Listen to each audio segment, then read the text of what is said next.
Hello everyone, sanibonani, dumelang, absheni, molweni, thobela, lochani. I hope you all good people out there. Welcome to 105. Attempts by Labour Federation COSATU and the South African Communist Party SACP to bring the lobby groups for Oscar Mabuyane and Mabuyane Madikizela to the negotiating table at the ANC's Eastern Cape Election Conference have failed.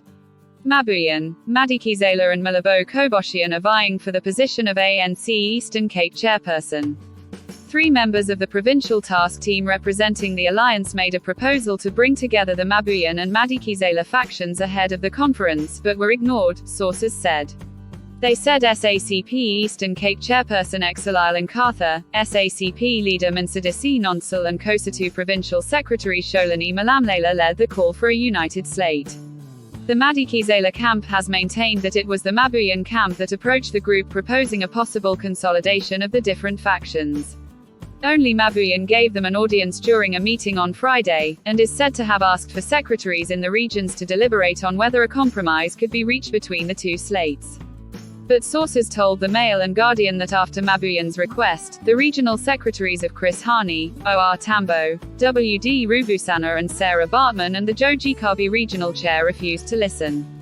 Almost immediately all the chairpersons and secretaries that we are working with, we immediately met and, no, we are not going to entertain any negotiations, one regional leader said. All this is happening as threats emerge of possible litigation. 5 disgruntled ANC members in the Dr. W.D. Rubusana region believe there were irregularities in processes leading up to the conference. One of them, Ondela Sokomani, insists that the aim is not to disrupt the conference but rather to get clarity and prevent any future litigation.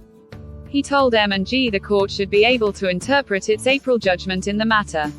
Sokomani succeeded in preventing the region from going to the conference after the Provincial Executive Committee disbanded branches in 12 wards. In the court application, Sokomani argued that the decision to dissolve the branch executive committees was procedurally unfair and therefore unlawful, because the branches and regions were neither notified of the impending decision, nor consulted before it occurred.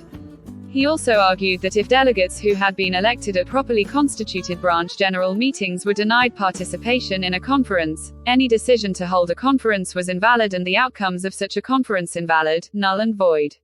East London High Court Judge Nozuko Mjali agreed, ruling that the regional conference scheduled for the 8th of April be interdicted, pending the finalization of all internal appeals and compliance. Please subscribe for more news.